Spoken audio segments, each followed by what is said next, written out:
এখন থেকে আপনার প্রিয় সিরিয়ালগুলো ফ্রিতে দেখুন এক্সক্লুসিভলি শুধুমাত্র সান নেক্সটে। এখনই অ্যাপ ডাউনলোড করুন।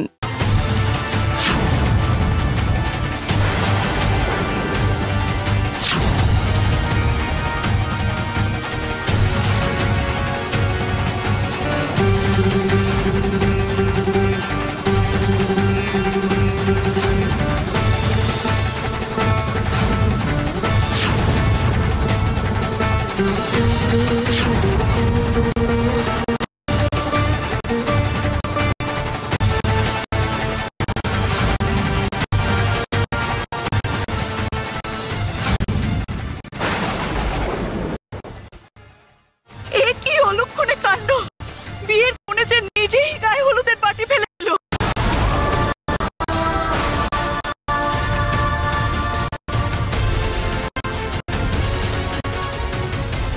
শুধু তো হলুদ নয়, পুরো বরণ ডালাটা লন্ডভন্ড হয়ে গেছে। ওতে কোনো শুভ কাজ হবে না। আমি প্রথমেই বলছিলাম এই বিয়ে অলক্ষণে।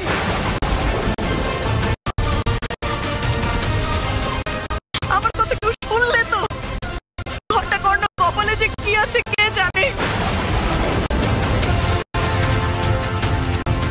এই মেয়ের হাতে পায়ে অলক্ষী, কি দেখে যে বউ পছন্দ করলো।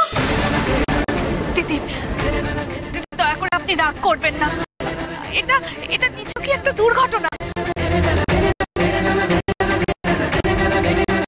আসলে হঠাৎ করে এমন ভাবে উড়ে এলো। আপনি আপনি কিচ্ছু চিন্তা করবেন না, আমি আবার নতুন করে বরণ ডালা সাজিয়ে আনছি, আর হলুদটাও ভালো করে পরিষ্কার করে তুলে নিচ্ছি। ওই মাটিতে পড়া হলুদ আর পরিষ্কার করে কোনো লাভ নেই।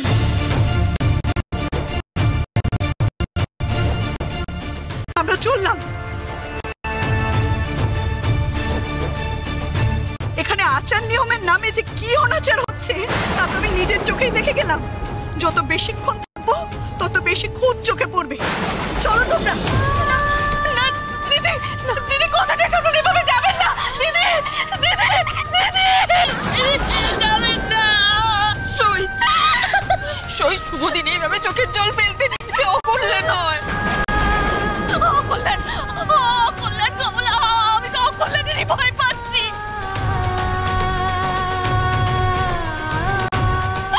আমার মেয়েটার বিয়েতে পদে পদে এমন বাধা কেন পড়ছে, কেন কেন? শেষ পর্যন্ত সবটা ঠিকঠাক ভাবে হবে তো?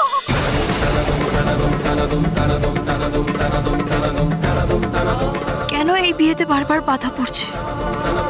তবে কি ঈশ্বর চান না এই বিয়ে হোক?